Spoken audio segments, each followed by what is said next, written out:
From the diary of Lieutenant Sofia Petrov, New Europa Defense Force. The message came through during third watch, when most of the command staff was running on their fourth cup of Scifi coffee and too tired to properly process what they were reading. I had to ask Lieutenant Earhart to verify I wasn't hallucinating from sleep deprivation. Formation of Specialized Combat Unit designated Texas Knights approved by High Command. All colonies requested to provide tactical liaison officers for integration purposes. I stared at the follow-up briefing documents until my eyes burned.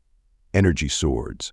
They were giving them energy swords, not just standard energy weapons, actual sword-shaped plasma blades with power armor to match. The kind of weapons that require you to get close enough to your enemy to smell their breath, assuming the distortion even have breath.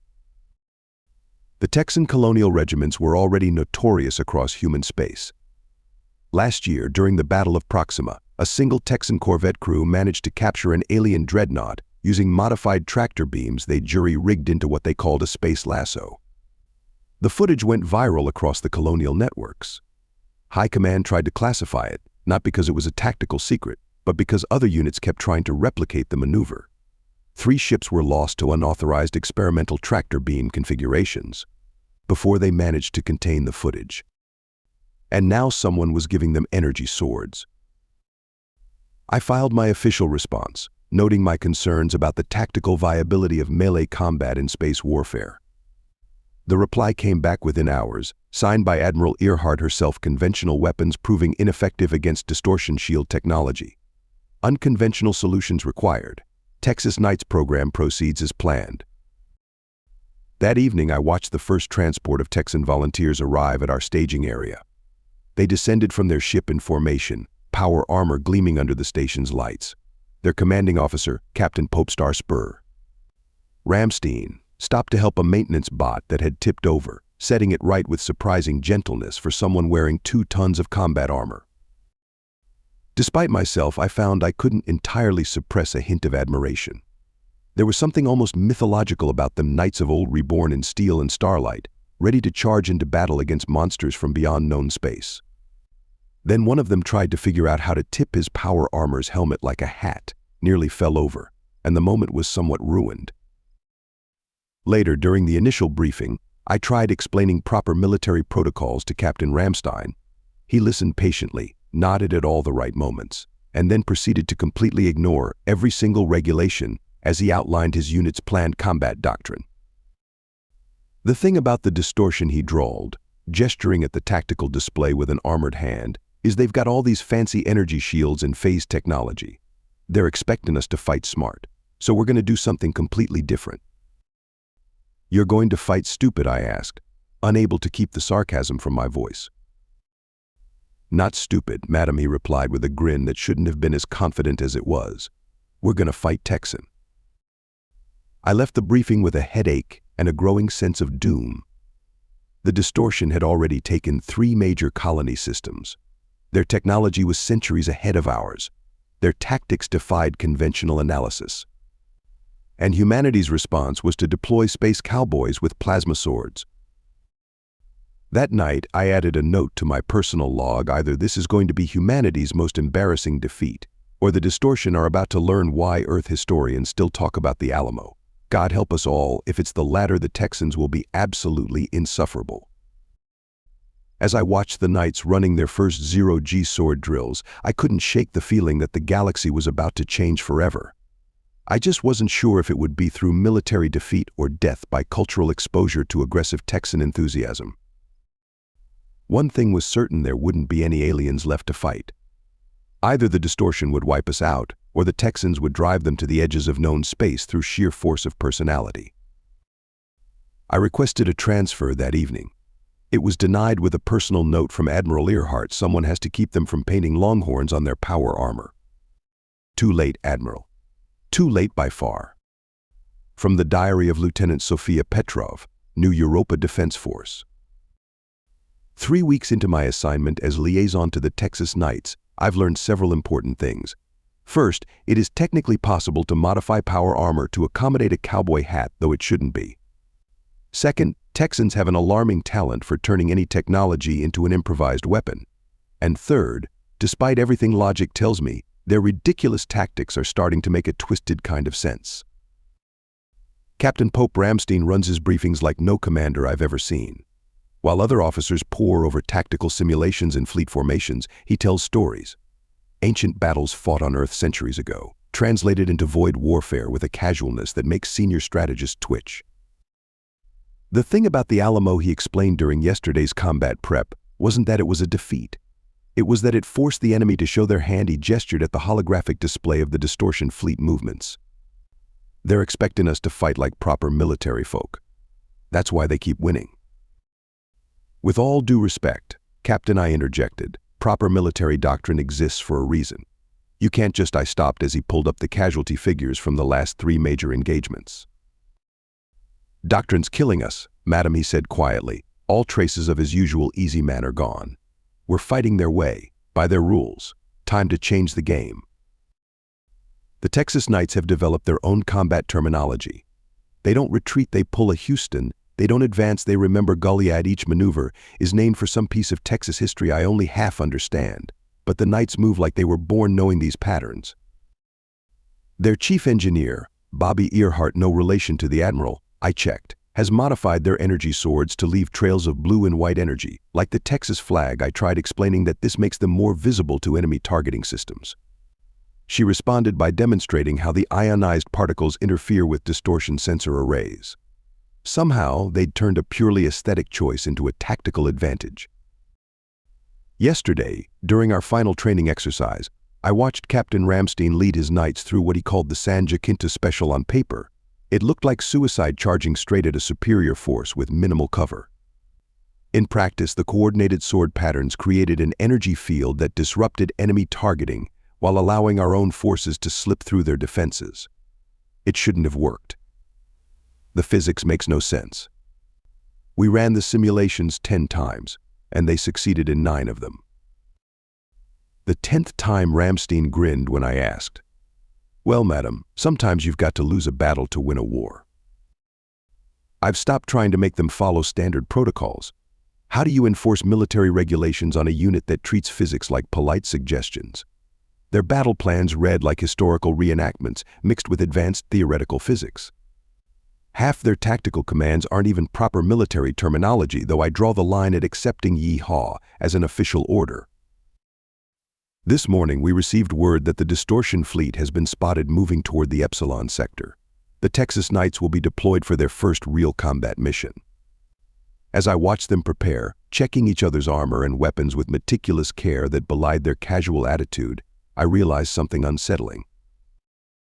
I'm starting to believe they might actually succeed. Captain Ramstein found me in the observation deck after final briefing. He wasn't wearing his armor, and without it, he looked surprisingly young for someone about to lead a revolutionary combat force into battle. "Something on your mind, Lieutenant?" he asked, watching his Knights running their final equipment checks below. "Just wondering if you're all insane," I replied honestly, "or if I am for starting to think this could work." He laughed, but his eyes were serious. "Way I see it, the galaxy's already insane. We're just adding our own flavor of crazy to the mix." He turned to face me fully. "You know why High Command really sent you to us?" I shook my head. "Because you're from the colonies. You don't have Earth's preconceptions about what Texas was, so you can see what it might be." He smiled slightly. "We're not trying to recreate the past, madam. We're building something new. It just happens to be wearing a cowboy hat." As I write this, the Knights are making their final preparations.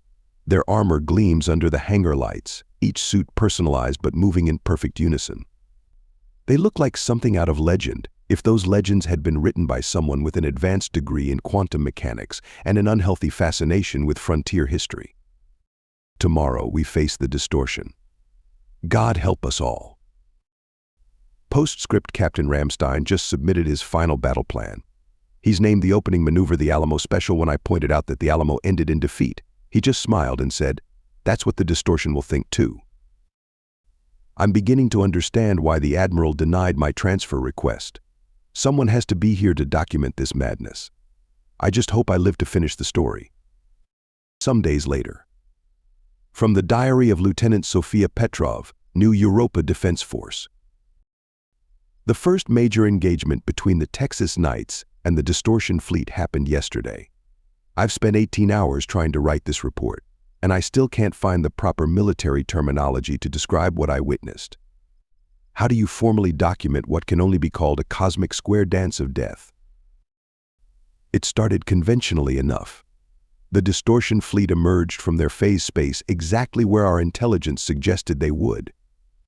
3 dreadnoughts, 15 cruisers, and their attendant escort ships of force that had previously annihilated 2 colonial defense fleets without taking significant damage. Captain Ramstein's first command was to broadcast something called Deep in the Heart of Texas on all frequencies. When I protested this blatant violation of communications protocol, he just winked and said, "First rule of Texas warfare, Madam, always make sure they know who's about to ruin their day." What followed defied every principle of void combat I've ever studied. The Knights' ships, their hulls decorated with longhorn cattle motifs, despite my strenuous objections during the planning phase, executed maneuvers that should have torn them apart. They moved in patterns that somehow matched the rhythm of that ancient song, each ship's energy wake creating a complex interference pattern with the others.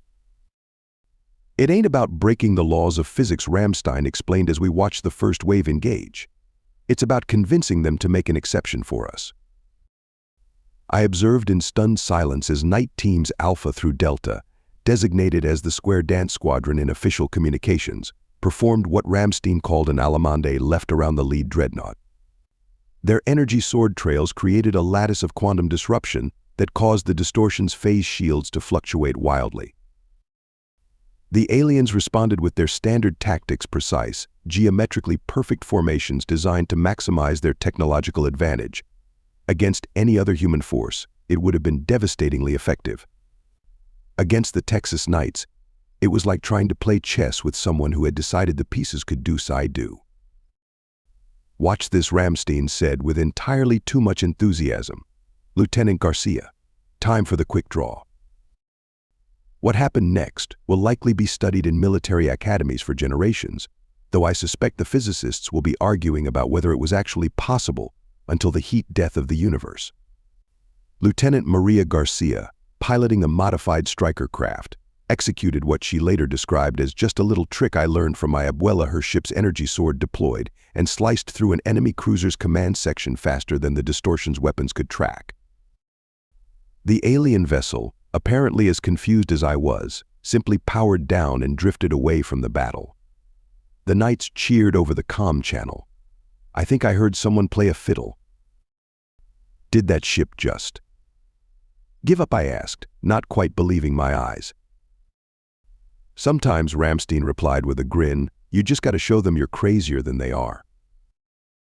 By the 4th hour of the battle, it became clear that the Distortion's superior technology was actually working against them. Their combat computers, designed to predict and counter rational battle strategies, seemed utterly incapable of adapting to whatever the hell the Knights were doing. Every time the aliens established a pattern that might counter the Knights' moves, Ramstein would call out something like "Time for the Cotton-Eyed Joe special," and chaos would reign again. The tide turned definitively when the Knights executed their final maneuver, something Ramstein had dubbed the San Jacinto sidestep. 3 wings of fighters, moving in perfect synchronization, created an energy pattern that looked suspiciously like a line dance. The resulting quantum cascade caused 2 Distortion dreadnoughts to phase partially out of normal spacetime. When they re-emerged, their crews seemed to have lost all appetite for combat. As the Distortion fleet retreated in what I can only describe as bewildered disarray, I finally understood what Ramstein had been trying to tell me from the start. The aliens' greatest weakness wasn't in their technology or their tactics. It was their assumption that warfare had to make sense. During the post-battle debriefing, I asked Ramstein how he had known this would work. His response should probably be classified as a tactical secret. "Lieutenant, you ever been to a real Texas dance hall? Ain't about knowing the steps. It's about having the confidence to make everyone else think you do." The casualty reports show minimal losses on our side, primarily from Knights getting a bit too enthusiastic with their sword flourishes. The Distortion lost 4 cruisers, and if our sensors are correct, one of their dreadnoughts is still occasionally phasing in and out of reality to the tune of Deep in the Heart of Texas. I've given up trying to write this in standard military format. How do you explain in official terminology that humanity's first major victory against the distortion was achieved through what amounts to weaponized line dancing with plasma swords? Admiral Earhart's response to my preliminary report was a single line: "I don't want to understand it. I just want to know if it's repeatable." Ramstein's reply: "Yes, madam. But next time we're thinking of adding fiddles." God help the galaxy. The Texans have found their groove, and the laws of physics are just going to have to deal with it. Postscript: I've just learned that Lieutenant Garcia has been teaching some of the engineering crew how to two-step in power armor. The deck plating may never recover, but morale has never been higher. From the diary of Lieutenant Sofia Petrov, New Europa Defense Force continued. The official surrender of the Distortion Collective came 3 months, 2 weeks, and 4 days after the formation of the Texas Knights. I know because I had to record it in what might be the most unusual peace treaty in human history, one that was, as Captain Ramstein insisted, digitally signed with a cattle brand. I should back up. After the Battle of Epsilon Sector, officially titled the Great Square Dance in Texas Night Records, despite my protests, the Distortion changed their tactics. They began avoiding direct engagement with night squadrons, instead focusing on hit-and-run attacks against civilian targets. It might have worked, except they hadn't counted on what Ramstein called the second phase of the Texas strategy. See, he explained during a strategy session, they think they've figured us out. That we're just crazy humans with energy swords. But there's method to our madness. The Knights began deploying in smaller teams, each operating independently, but following what Ramstein called the rules of the range. Every Knight was empowered to act on their own initiative, guided by a simple principle: what would the most insane yet effective solution be? The results were devastating. The Distortion would arrive at a target only to find Knights already there, having predicted their movements not through advanced calculations or strategic analysis, but through what Lieutenant Garcia termed a gut feeling and a whole lot of stubborn. The breaking point came during the defense of New Montana. The Distortion deployed their largest fleet, yet 5 dreadnoughts and over 30 support vessels. They expected to face a disorganized resistance of scattered Knight teams. Instead, they encountered Operation Roundup. I watched from the command center as Knights from across human space converged on New Montana, their ships moving in patterns that made our tactical computers crash 3 times. They didn't just break the laws of physics, they made physics throw up its hands and walk away in disgust. The battle lasted 6 hours. By the end, 2 Distortion dreadnoughts had somehow been lassoed together by quantum tethers. One was playing El Degelo on all frequencies. We still don't know how they managed that, and the remaining 2 had retreated to what their commanders described as a safe distance from the madness. A week later, we received the transmission. The Distortion requested a peace conference. Their exact words were, "Human Texas variants generate tactical impossibilities that destabilize known combat parameters. Further conflict is inadvisable." The surrender ceremony was held on neutral ground, a space station orbiting Jupiter. I attended as the official recorder, though I suspect my real role was to try to maintain some semblance of military decorum. I failed spectacularly. The Distortion representatives, beings of shifting light and geometric patterns, seemed simultaneously fascinated and disturbed by the Knights in their formal dress armor. Captain Ramstein, naturally, wore his cowboy hat. Your species. The lead Distortion delegate communicated directly into our minds, defies comprehension. Our tactical computers have analyzed over 10,000 recorded engagements with the Texas Knights. No 2 battles followed the same logical pattern.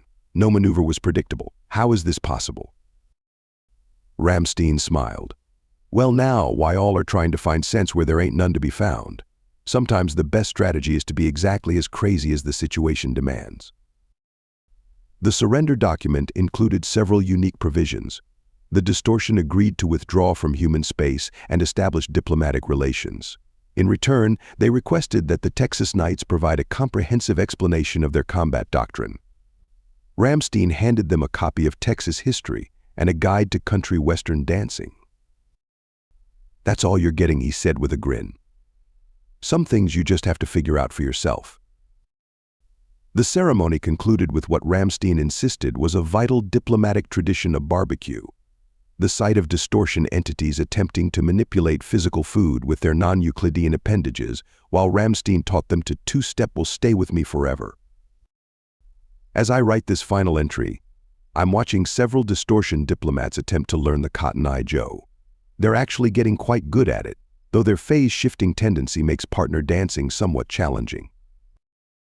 Captain Ramstein just informed me that High Command has approved the formation of a permanent Texas Knights training academy. They want to ensure that this unique combat doctrine is preserved and passed on to future generations. God help us all. I've submitted my transfer request again, this time to a different galaxy entirely. The response from Admiral Earhart was brief request denied. Someone has to maintain sanity. Besides, I hear they're about to discover space horses. Postscript, they discovered space horses. The beasts, if you can call them that, are some kind of engineered quantum phase creatures that can traverse both normal space and the void. Ramstein claims they found them on a ranch in New Dallas. I don't believe him, but I've learned not to discount anything the Knights say, no matter how absurd it sounds. The distortion representatives, upon learning of this development, immediately added a clause to the peace treaty specifically prohibiting the deployment of quantum cavalry within 50 light years of their space. I've stopped trying to make sense of any of this. The Texas Knights have transcended mere military doctrine to become something that defies explanation. They took humanity's strangest cultural quirks, added energy swords, and somehow saved the galaxy. Final note, Captain Ramstein just asked me to help plan the first intergalactic rodeo. I'm going to need a bigger diary. Lieutenant Sofia Petrov, New Europa Defense Force. Permanent liaison to the Texas Knights. God help me. Thank you so much for listening to this story. I hope you loved it. Please remember to subscribe if you did like it so you can see more videos like this. And please give us a like and a comment too. I'll see you in the next one.